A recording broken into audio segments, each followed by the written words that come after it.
ആപ്കി അദാലത്തിൽ ക്രിക്കറ്റർ യുവരാജ് സിംഗിന്റെ മേലുള്ള കുറ്റാരോപണം ഇദ്ദേഹത്തിന്റെ അശ്രദ്ധ കാരണം ഫോം നശിപ്പിച്ചു എന്നുള്ളതാണ്. യുവരാജ്, താങ്കൾ എങ്ങനെയുള്ള പ്ലെയർ ആണെന്ന് വെച്ചാൽ താങ്കൾ ഗ്രൗണ്ടിൽ ഇറങ്ങുന്ന സമയത്ത് ഓപ്പോസിറ്റിലുള്ള ടീംകാർ പേടിക്കും. T20 വേൾഡ് കപ്പിൽ, അതായത് 2 വേൾഡ് കപ്പിലും താങ്കൾ അടിപൊളിയായിരുന്നു. പക്ഷേ കഴിഞ്ഞ വർഷം താങ്കളെ കാണുമ്പോൾ IPL-ൽ 14 മാച്ചിൽ 256 റണ്ണാണ് താങ്കൾ എടുത്തത്. T20 വേൾഡ് കപ്പിൽ 5 മാച്ചിൽ നിന്നും വെറും 72 റണ്ണാണ് എടുത്തിരിക്കുന്നത്. ഇത് ശരിയാണോ? നിങ്ങൾ വളരെ നന്നായിട്ട് തന്നെ കാൽക്കുലേഷൻ ചെയ്തിട്ടുണ്ടെന്ന് എനിക്ക് മനസ്സിലായി. നിങ്ങൾ ഫസ്റ്റ് വേൾഡ് കപ്പ് റണ്ണ് പറഞ്ഞില്ല, സെക്കൻഡ് വേൾഡ് കപ്പ് റണ്ണും പറഞ്ഞില്ല. തേർഡ് വേൾഡ് കപ്പിൽ ഞാൻ അത്രയ്ക്കൊന്നും റൺസ് എടുത്തില്ല. കാര്യം എന്താണെന്ന് വെച്ചാൽ കഴിഞ്ഞ ചില മാച്ചുകൾക്കിടയിൽ എനിക്ക് ഇഞ്ചുറി സംഭവിച്ചു. അൺഫോർച്ചുനേറ്റ്ലി എനിക്ക് ഒരേ ഭാഗത്ത് തന്നെ ഒരുപാട് തവണ പരിക്കുകൾ പറ്റി.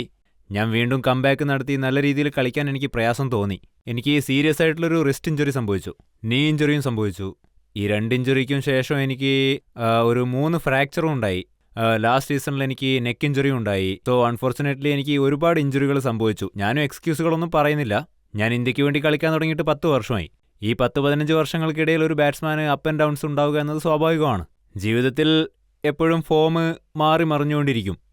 സോ എൻ്റെ ഭാഗത്തുനിന്ന് ഞാൻ ഒരിക്കലും പരിശ്രമിക്കാതിരുന്നിട്ടില്ല. പക്ഷേ ഐ ആം ഷുവർ ഇപ്പോൾ എൻ്റെ ഫോം അത്ര നല്ലതായിരിക്കില്ല. പക്ഷേ ഉറപ്പായിട്ടും ഞാൻ കംബാക്ക് നടത്തും.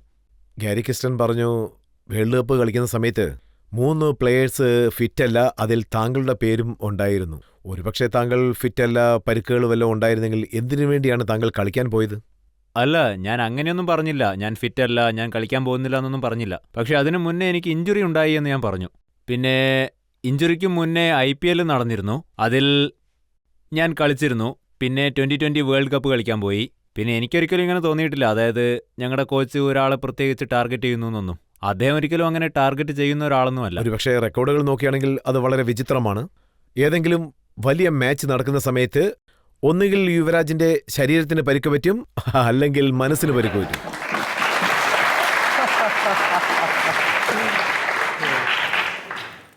മാനസികമായിട്ട് എനിക്ക് ഒരുപാട് പരിക്കുകൾ പറ്റിയിട്ടുണ്ട്. ഈയിടെയായിട്ട് ശരീരത്തിന് ഒരുപാട് പരിക്കുകൾ പറ്റുന്നുണ്ട്. ഐ തിങ്ക് 2ൽ നിന്നും പെട്ടെന്ന് തന്നെ മുക്തനാവാൻ കഴിഞ്ഞാൽ വളരെ നന്നായിരിക്കും. വിരലിൽ പരിക്ക്, റിസ്റ്റിൽ പരിക്ക്, ഷോൾഡറിൽ പരിക്ക്. അങ്ങനെയാണെങ്കിൽ ഓപ്പറേഷൻ ചെയ്യാത്ത സ്ഥലം ശരീരത്തിൽ ഒന്നും തന്നെ കാണില്ലല്ലോ, അല്ലേ? ലക്കിലി എനിക്ക് ഇതുവരെ ഒരു ഓപ്പറേഷനും നടന്നിട്ടില്ല. പക്ഷേ പരിക്കുകൾ ഒരുപാട് പറ്റിയിട്ടുണ്ട്. അപ്പോൾ താങ്കൾക്ക് ഇങ്ങനെ തോന്നാറില്ലേ, ക്രിക്കറ്റ് നിറയെ കളിക്കുന്നത് കൊണ്ട് പരിക്കുകൾ പറ്റുന്നു, പക്ഷെ അതിൽ നിന്ന് റിക്കവർ ആവാൻ സമയം കിട്ടുന്നില്ലെന്ന്? അല്ല, ചിലപ്പോൾ ഇങ്ങനെ നടക്കും. അതായത് T20 ഫോർമാറ്റ് വന്നതിന് ശേഷം ക്രിക്കറ്റ് വളരെ ജനപ്രിയമായി. ഇതിനു മുന്നേ 50 ഓവറും പിന്നെ ടെസ്റ്റ് മാച്ചും ആയിരുന്നു ഉണ്ടായിരുന്നത്. പക്ഷേ ഇപ്പോൾ ജനങ്ങൾക്ക് കൂടുതൽ താല്പര്യമുള്ളത് T20 മാച്ചുകളോടാണ്. കാരണം ഗെയിം വളരെ ഫാസ്റ്റ് പേസിൽ നടക്കും. സോ ഒബ്വിയസ്ലി നിങ്ങൾ എത്രമാത്രം ക്രിക്കറ്റ് കളിക്കുന്നുവോ, അതായത് ഏത് ജോലിയായാലും അധികം ചെയ്യുകയാണെങ്കിൽ പരിക്ക് പറ്റും. പക്ഷേ നമുക്ക് യോജിച്ച രീതിയിൽ, നമ്മുടെ പ്രൊഫഷന് യോജിച്ച രീതിയിൽ നമ്മുടെ ശരീരത്തെ നമ്മൾ എന്നും മെയിൻറ്റെയിൻ ചെയ്യണം. നമ്മൾ ഈ കാര്യത്തിൽ വ്യക്തതയുള്ളവരായിരിക്കണം. അതായത് ഏത് ഫോർമാറ്റാണ് നമുക്ക് ഇമ്പോർട്ടൻറ്റ്, ഏത് വർഷമാണ് നമുക്ക് ഇമ്പോർട്ടൻറ്റ്. ഒരു പ്ലെയർ എന്ന നിലയ്ക്ക് നമ്മൾ ഇത് വളരെ അറിഞ്ഞിരിക്കേണ്ടത് ആവശ്യമാണ്. പിന്നെ ആസ് എ പ്രൊഫഷണൽ നമ്മുടെ ശരീരത്തെ പറ്റിയും നമ്മൾ അറിഞ്ഞിരിക്കണം. സന്ദീപ് പാട്ടീൽ ഒരിക്കൽ പറഞ്ഞു, യുവരാജ് സിംഗ് എങ്ങനെയുള്ള പ്ലെയർ ആണെന്ന് വെച്ചാൽ അദ്ദേഹം ആരും പറഞ്ഞാലും കേൾക്കില്ല. നമ്മൾ എന്ത് തന്നെ പറഞ്ഞാലും ശരി, അദ്ദേഹം തൻ്റെ സ്റ്റൈലിലാണ് കളിക്കുന്നത്. എത്ര പറഞ്ഞാലും അദ്ദേഹത്തിൻ്റെ സ്റ്റൈലിലാണ് ഫീൽഡ് ചെയ്യുന്നത്. അതുകൊണ്ടാണ് ഈ പരിക്കുകളൊക്കെ പറ്റുന്നത്. ഞാൻ എല്ലാവരും പറയുന്നതും കേൾക്കും, പക്ഷേ എനിക്കിഷ്ടമുള്ളതേ ഞാൻ ചെയ്യൂ. കാരണം ഐ ഫീൽ ഞാൻ എങ്ങനെയാണോ സ്വന്തം രാജ്യത്തിനു വേണ്ടി കളിച്ചത്, എത്രമാത്രം താല്പര്യത്തോടെ, എത്രമാത്രം ഡെഡിക്കേഷനോടെ, എത്ര ഹാർഡ് വർക്ക് ചെയ്താണോ ഞാൻ വന്നത്, അതേ മെത്തേഡ് തന്നെയാണ് ഞാൻ ഫോളോ ചെയ്യുക. എൻ്റെ അറ്റാക്കിംഗ് മൈൻഡ്, പിന്നെ അതുകൂടാതെ എൻ്റെ അഗ്രസീവ്നെസ്, പിന്നെ എൻ്റെ ബോഡി, പിന്നെ എൻ്റെ ടോൺ എങ്ങനെയാണോ ആ രീതിയിൽ തന്നെയാണ് ഞാൻ ഇൻ്റർനാഷണൽ ക്രിക്കറ്റിൽ സക്സസ് ആയത്. ഒരുപക്ഷെ എനിക്ക് ഇങ്ങനെ തോന്നുകയാണെങ്കിൽ, അതായത് നമ്മൾ കളിക്കുന്ന സമയത്ത് ഒരുപാട് തെറ്റുകൾ സംഭവിക്കും. ആ തെറ്റുകളിൽ നിന്ന് നമ്മൾ പഠിക്കും. പക്ഷേ എനിക്കൊരിക്കലും അങ്ങനെ തോന്നിയിട്ടില്ല. എൻ്റെ ഈ അഗ്രസീവ്നെസ്, ബോഡി ലാംഗ്വേജ് അല്ലെങ്കിൽ ടോൺ, ഇതൊക്കെ മാറ്റിയാൽ ഞാൻ സക്സസ്ഫുൾ ആവുമെന്ന് എനിക്ക് തോന്നിയിട്ടില്ല. ഒരു കാര്യം എന്താണെന്ന് വെച്ചാൽ, താങ്കൾ ഗ്രൗണ്ടിൽ ഇറങ്ങുന്ന സമയത്ത് TV-യിൽ കാണുന്ന ഓഡിയൻസ് ക്ലാപ്പ് ചെയ്യാൻ തുടങ്ങും. അപ്പോൾ കമന്ററി പറയുന്ന ആൾ പറയും, ദാ യുവരാജ് സിംഗ് ഗ്രൗണ്ടിൽ ഇറങ്ങിയിരിക്കുകയാണെന്ന്. ഇനി സ്കോർ വേഗത്തിൽ ചലിക്കാൻ തുടങ്ങുന്നു. പക്ഷേ അതിനും വേഗത്തിൽ താങ്കൾ തിരിച്ചു പോരും. അതെ, ഇതുവരെ അങ്ങനെ ഔട്ടായ ബാറ്റ്സ്മാൻ ഞാൻ മാത്രമാണെന്ന് തോന്നുന്നു. നോക്കൂ, ക്രിക്കറ്റ് ഒരു ഗെയിമാണ്. അതിലെ success rate, less than 50% for a batsman and a bowler. എൻ്റെ അഭിപ്രായത്തിൽ ഏതൊരു ബാറ്റ്സ്മാൻ ആയാലും എല്ലാ മാച്ചുകളിലും ഒരുപോലെ റൺസ് എടുക്കാൻ പറ്റില്ല. എക്സെപ്ഷണൽ ബാറ്റ്സ്മാൻമാരുണ്ട് ലൈക്ക് തെണ്ടുൽക്കർ. പക്ഷേ ഈ ഗെയിമിൽ തീർച്ചയായും സക്സസ് റേറ്റ് എപ്പോഴും വളരെ ലിമിറ്റഡ് ആയിരിക്കും. താങ്കൾ പറയുന്നത് ഞാൻ അംഗീകരിക്കുകയാണ്. അതായത് ബാറ്റിങ്ങിൽ ഒരു പക്ഷേ സക്സസ് റേറ്റ് 50% ആയിരിക്കാം. പക്ഷേ ബോളിങ്ങിൽ വിക്കറ്റ് കിട്ടുന്നത് അതും താങ്കളുടെ കൈവശമല്ല. പക്ഷേ ഫീൽഡിങ്ങിൽ ബോൾ പിടിക്കുന്നത് താങ്കൾ തന്നെയല്ലേ? അല്ല, അതും ശരിയാണ്. ബോൾ പിടിക്കുക എന്നത് നമ്മുടെ കയ്യിലെ കാര്യമാണ്. പക്ഷേ ബോൾ പിടിക്കുക എന്നത് ബോൾ മൈതാനത്തിൽ കുത്തി ചിലപ്പോൾ നമ്മുടെ മേലെ കൂടി പോവും. നിങ്ങൾ ചിലപ്പോൾ കണ്ടിട്ടുണ്ടാവും. അതായത് ഈ കോഴി ഫാമുകളിൽ ഒരാൾ എപ്പോഴും കോഴിയെ പിടിക്കാൻ ശ്രമിച്ചുകൊണ്ടിരിക്കും അതിനെ കറി വെച്ച് കഴിക്കാൻ വേണ്ടി. പക്ഷേ അതിനെ പിടിക്കാൻ കിട്ടില്ല. അയാളുടെ അവസ്ഥ തന്നെയാണ് ഞങ്ങളുടേതും. അയാളും ഒരു തരത്തിൽ ഫീൽഡിംഗ് തന്നെയാണ് ചെയ്തുകൊണ്ടിരിക്കുന്നത്. സോ ചില സമയങ്ങളിൽ ബോൾ എങ്ങനെയാണ് വരിക എന്നത് പറയാൻ പറ്റില്ല. അത് ഐസൈറ്റ് വിട്ട് പുറത്തു പോകും. പിന്നെ താങ്കൾ നല്ലൊരു ഫീൽഡറാണെന്നുള്ള പേര് എടുത്തു കഴിഞ്ഞിരിക്കുകയാണ്. എങ്ങനെയുള്ള ഫീൽഡറാണെന്ന് വെച്ചാൽ താങ്കളെ കടന്ന് ബോൾ ഒരിക്കലും പോകില്ല. പക്ഷേ ഇപ്പോഴത്തെ സാഹചര്യത്തിൽ താങ്കളെ പോയിന്റിൽ നിന്നും മിഡ് ഓഫിലേക്കാണ് മാറ്റിയിരിക്കുന്നത്. അതെ, അത് സത്യമാണ്. ഞാൻ തന്നെ പോയിന്റിൽ നിന്ന് മൂവ് ചെയ്ത് മിഡ് ഓഫിലേക്ക് പോയതാണ്. കാരണം കഴിഞ്ഞ ഒരു വർഷമായിട്ട് എനിക്ക് പോയിന്റിൽ ഫീൽഡ് ചെയ്യാൻ പറ്റുമെന്ന് തോന്നിയിട്ടില്ല. കാരണം ഒരുപാട് ഇഞ്ചുറീസ് സംഭവിച്ചിട്ടുണ്ട് എനിക്ക്. ഇഞ്ചുറീസിന് ശേഷം നമ്മുടെ പഴയ പൊസിഷനിലേക്ക് പോകാൻ നമുക്ക് കുറച്ച് സമയമെടുക്കും. അതിന് കുറച്ച് കഷ്ടപ്പെടണം. പിന്നെ പോയിന്റ് എന്നെ സംബന്ധിച്ചിടത്തോളം വൺ ഡേ ക്രിക്കറ്റ് ആയാലും ടെസ്റ്റ് ക്രിക്കറ്റ് ആയാലും ആ പൊസിഷനിലേക്ക് എപ്പോഴും ബോൾ വരും. വളരെ വേഗത്തിൽ തന്നെ വരും. അത് പിടിക്കാൻ നമ്മൾ 100% ആക്റ്റീവ് ആയിരിക്കണം. അതിന് നമ്മൾ 100% ഫിറ്റും ആയിരിക്കണം. പിന്നെ നമ്മുടെ ശരീരത്തിൽ ഒരു തരത്തിലും ഒരു പരിക്കുകളും ഉണ്ടാവാൻ പാടില്ല. സോ കഴിഞ്ഞ 2 ടൂർണമെൻറ്റുകളിൽ ഞാൻ പോയിന്റിൽ ഫീൽഡ് ചെയ്തിരുന്നു. അതെനിക്ക് വളരെ നല്ലൊരു അനുഭവമായിരുന്നു. സോ ഞാൻ വീണ്ടും ഫിറ്റ്നസ് വീണ്ടെടുത്ത് പോയിന്റിൽ ഫീൽഡ് ചെയ്യുമെന്ന് എനിക്ക് വിശ്വാസമുണ്ട്. താങ്കൾ പറഞ്ഞു വരുന്നത് താങ്കളുടെ പക്കൽ എന്തൊക്കെ കുറവുകൾ ഉണ്ടെങ്കിലും ഇഞ്ചുറീസ് ആണ് പ്രധാന കാരണമെന്നല്ലേ?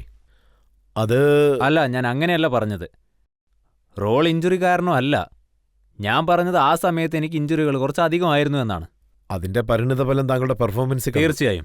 പക്ഷേ ന്യൂസ് പേപ്പറിൽ എന്താ എഴുതിയിരിക്കുന്നത് വെച്ചാൽ താങ്കൾ IPL കളിക്കുന്ന സമയത്ത് താങ്കൾ മനഃപൂർവ്വം അണ്ടർ പെർഫോമൻസ് ചെയ്തിരിക്കുന്നു. കാരണം സംഘകാരെ കിങ്സ് 11ന്റെ ക്യാപ്റ്റൻ ആക്കിയതിന്റെ പേരിൽ താങ്കളെ ഒഴിവാക്കിയതുകൊണ്ട്. നന്നായിട്ട് കളിക്കാത്ത സമയത്ത് ഞാനതിനെപ്പറ്റിയൊന്നും ഒരിക്കലും ആവലാതിപ്പെടാറില്ല. ഓക്കെ, ഞാൻ അത്ര നന്നായിട്ട് കളിക്കുന്നില്ലെങ്കിൽ തീർച്ചയായിട്ടും ജനങ്ങൾ അതിനെ വിമർശിക്കും, അവർ അഭിനന്ദിക്കുകയും ചെയ്യും. പക്ഷേ ഈ ഒരു അലിഗേഷൻ ഞാൻ മനഃപൂർവ്വം ചെയ്തതാണെന്ന് പറഞ്ഞത് കാരണം ക്യാപ്റ്റൻഷിപ്പ് എനിക്ക് കിട്ടിയില്ല എന്ന് വെച്ച് ഇങ്ങനെ അലിഗേഷനൊന്നും വരാൻ പാടില്ല. ഇത് തെറ്റാണ്. മാച്ച് ഫിക്സിങ്ങിന് സമാനമായിട്ടുള്ള ഒന്നാണ്. പിന്നെ ഇതൊരിക്കലും എനിക്ക് അംഗീകരിക്കാൻ പറ്റില്ല. ഇതെന്നെ ഒരുപാട് ഹേർട്ട് ചെയ്തു. It was very hurting.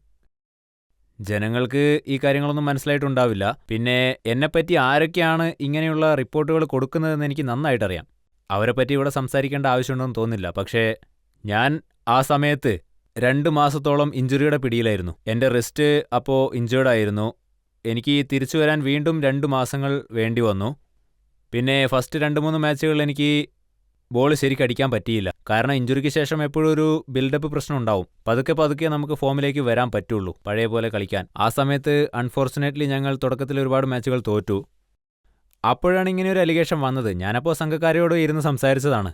അദ്ദേഹം ടീമിൻ്റെ ക്യാപ്റ്റൻ ആയതിൽ എനിക്കും വളരെ സന്തോഷമായിരുന്നു. കാരണം അദ്ദേഹം ശ്രീലങ്കൻ ടീമിൻ്റെ ക്യാപ്റ്റനാണ്. പിന്നെ നമ്മുടെ ഫാൻസും അദ്ദേഹം ക്യാപ്റ്റൻ ആവണമെന്നാണ് ആഗ്രഹിച്ചത്. പക്ഷേ തീർച്ചയായും താങ്കൾ T20യിൽ ഒരു ബെസ്റ്റ് പ്ലെയറാണ്, എഫിഷ്യന്റ് പ്ലെയറാണ്. എക്സ്പീരിയൻസിലും താങ്കളാണ് മുന്നിൽ. T20യുടെ സ്റ്റാറാണ്. അപ്പോൾ താങ്കൾക്ക് ഒരു പക്ഷേ ഇങ്ങനെ തോന്നിയിരിക്കാമല്ലോ, സംഘകാര ക്യാപ്റ്റൻ ആകുമ്പോൾ ഞാനെങ്ങനെ കളിക്കാൻ പറ്റുമെന്ന്. അങ്ങനെ ഈഗോ പ്രശ്നങ്ങളൊന്നും ഒരിക്കലുമില്ല. അദ്ദേഹം ക്യാപ്റ്റൻ ആയതുകൊണ്ട് അദ്ദേഹത്തിന്റെ കീഴിൽ ഞാൻ കളിക്കാൻ പാടില്ല എന്നൊന്നും. ക്യാപ്റ്റൻ എന്ന നിലയിൽ കളിക്കുന്നത് ഒരു പ്രത്യേക അഭിമാനമാണ്. ഞാൻ 2 വർഷം പഞ്ചാബ് ടീമിന്റെ ക്യാപ്റ്റനായിട്ട് കളിച്ചിരുന്നു. ആദ്യത്തെ വർഷം ഞങ്ങൾ സെമിഫൈനൽ വരെ പോയി. സെക്കൻഡ് ടൈമും ഞങ്ങൾ ശ്രമിച്ചു. പക്ഷേ അൺഫോർച്ചുനേറ്റ്ലി ഞങ്ങളെ കൊണ്ട് സെമിഫൈനലിൽ എത്താൻ പറ്റിയില്ല. സോ ഇങ്ങനെയുള്ള ഈഗോ പ്രശ്നങ്ങളൊന്നും ഒരിക്കലുമില്ല. എന്തുകൊണ്ട് അദ്ദേഹത്തിൻ്റെ കൂടെ കളിക്കാൻ പാടില്ല? അദ്ദേഹം വേൾഡിൽ തന്നെ ബെസ്റ്റ് പ്ലെയറാണ്. ഏത് പ്ലെയർ ആണെങ്കിലും ഞാൻ ധോണിയുടെ അണ്ടറിൽ കളിച്ചിട്ടുണ്ട്. ഞാൻ ഒരുപാട് ക്യാപ്റ്റൻസിൻ്റെ അണ്ടറിൽ കളിച്ചിട്ടുണ്ട്. സോ ഇങ്ങനെയുള്ള ഈഗോ പ്രശ്നങ്ങളൊന്നും എനിക്കൊരിക്കലും ഇല്ല. വെറുതെ ഹൈപ്പ് ക്രിയേറ്റ് ചെയ്യാൻ വേണ്ടി അല്ലെങ്കിൽ കോൺട്രവേഴ്സി ഉണ്ടാക്കാൻ വേണ്ടിയിട്ട് മാത്രമാണ് ഇങ്ങനെയൊക്കെ പറയുന്നത്. ഓഡിയൻസിൽ ആർക്കെങ്കിലും ചോദ്യം ചോദിക്കാനുണ്ടോ? തുടർന്ന് തോറ്റുപോകുന്ന സമയത്ത് നിങ്ങൾ എന്താണ് വിശ്വസിക്കുന്നത്? അതായത് ദൈവത്തിനെയോ അതോ ഹാർഡ് വർക്കോ? ദൈവത്തിനെ എല്ലാവർക്കും വിശ്വാസം ഉണ്ടാവും. പിന്നെ ഹാർഡ് വർക്ക് അതും അത്രത്തോളം തന്നെ പ്രധാനമാണ്. പിന്നെ തോൽക്കുന്ന സമയത്ത് അത് കൂടുതൽ വേണമെന്ന് തോന്നും. വിശ്വാസത്തിനോടൊപ്പം ക്രിക്കറ്റേഴ്സിനൊക്കെ ദുർവിശ്വാസമുണ്ട്. അതായത് ഈ ഗ്രൗണ്ടിലോട്ട് ഇറങ്ങുന്ന സമയത്ത് അവര് എന്തെങ്കിലുമൊക്കെ അവർ ചെയ്യും. സൂപ്പർസ്റ്റിഷ്യസ്. അതെ, അങ്ങനെ തന്നെ. അത് എല്ലാവരിലും ഉണ്ടാവും. പ്ലേയേഴ്സ് ചില സമയത്ത് നന്നായിട്ട് കളിക്കുകയാണെങ്കിൽ അത് അവരിൽ ഇങ്ങനെയൊരു ചിന്തയുണ്ടാക്കും. അതായത് ഈ ബാറ്റ് ഉള്ളതുകൊണ്ടാണ് എനിക്ക് കളിക്കാൻ പറ്റിയത്, സോ ചില പ്ലേയേഴ്സ് ലെഫ്റ്റ് പാഡ് ആദ്യം അണിയും, അതണിഞ്ഞതിന് ശേഷമാണ് റൈറ്റ് അണിയാറ്. സോ പ്ലേയേഴ്സിന് ഇതൊരു വലിയ വിശ്വാസമായിട്ട് മാറും. അങ്ങനെ നിങ്ങൾ ഇതുപോലെ എന്തെങ്കിലും വിശ്വസിക്കുന്നുണ്ടോ? ഞാനും എൻ്റെ കുട്ടിക്കാലം മുതൽ തന്നെ തെണ്ടുൽക്കർ ലെഫ്റ്റ് പാഡാണ് ആദ്യം അണിയുക എന്നുള്ളതുകൊണ്ട് ഞാനും അത് കോപ്പി ചെയ്യുമായിരുന്നു. ഞങ്ങളുടെ ടീമിലുള്ള ഒരു പ്ലെയർ ശ്രീശാന്ത്, അദ്ദേഹം ബസ്സിൽ നിന്ന് ഒരിക്കലും ഇറങ്ങില്ല, എല്ലാവരും ഇറങ്ങുന്നതുവരെ വെയിറ്റ് ചെയ്യും. അദ്ദേഹത്തെ എല്ലാവരും പിടിച്ച് വലിക്കുമായിരുന്നു. എന്തുകൊണ്ടാണ് അങ്ങനെ? കാരണം അദ്ദേഹത്തിന്റെ വിശ്വാസം എന്താണെന്ന് വെച്ചാൽ അദ്ദേഹം അവസാനമായിട്ട് ഇറങ്ങിയാൽ അദ്ദേഹത്തിന് നന്നായിട്ട് കളിക്കാൻ പറ്റുമെന്ന്. പക്ഷെ ഞാനീ പറഞ്ഞത് കേട്ടതുകൊണ്ട് ചിലപ്പോൾ അദ്ദേഹം ഇനി മുതൽ ആദ്യം തന്നെ ഇറങ്ങാൻ സാധ്യതയുണ്ട്. ഒരു ന്യൂസ് പേപ്പറിൽ എന്താണ് എഴുതിയിരിക്കുന്നത് വെച്ചാൽ, ഇതിൽ എഴുതിയിരിക്കുന്നത് യുവരാജ് സിംഗിന്റെ ബാഡ് ഫോം, അതിന്റെ കാരണം താങ്കളുടെ സമയം ഇപ്പോൾ ശരിയല്ലാത്തതുകൊണ്ടാണെന്ന്. ജ്യോതിഷം അനുസരിച്ച് ഡിസംബർ 2010 ശേഷം യുവരാജ് സിംഗ് ഈ സാഹചര്യത്തിൽ നിന്നും പുറത്തേക്ക് വരും. അങ്ങനെയാണെങ്കിൽ ഞാൻ ഇനിയും 4 മാസങ്ങൾ വെയിറ്റ് ചെയ്യണം.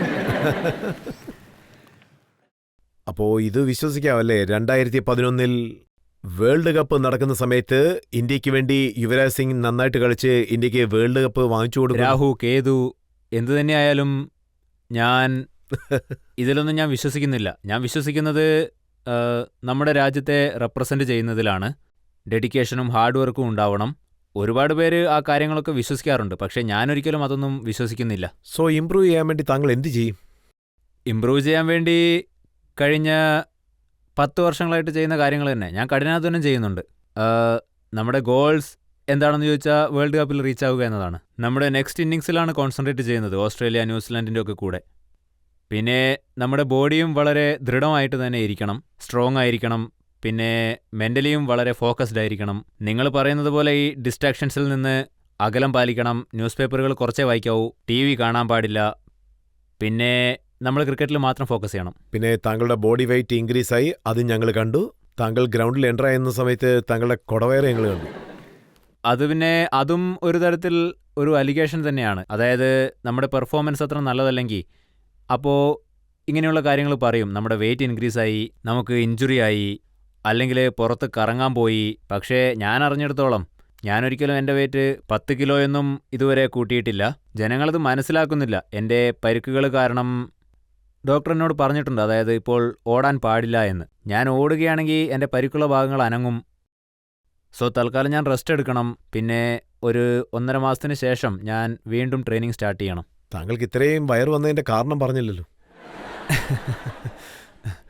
വയറ് അത് വയറ് ചാടിയത്, നിങ്ങൾ ബെൽറ്റ് വളരെ ടൈറ്റായിട്ട് ഇട്ടാൽ വയറ് തീർച്ചയായിട്ടും ചാടും.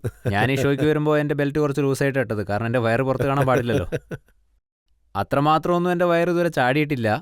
എന്നാലും ആളുകൾ അങ്ങനെയൊക്കെ പറയും.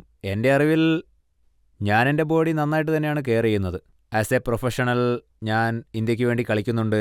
സോ എൻ്റെ രാജ്യത്തിന് വേണ്ടി എനിക്കുള്ള കടമകൾ എന്തൊക്കെയാണെന്ന് എനിക്കറിയാം.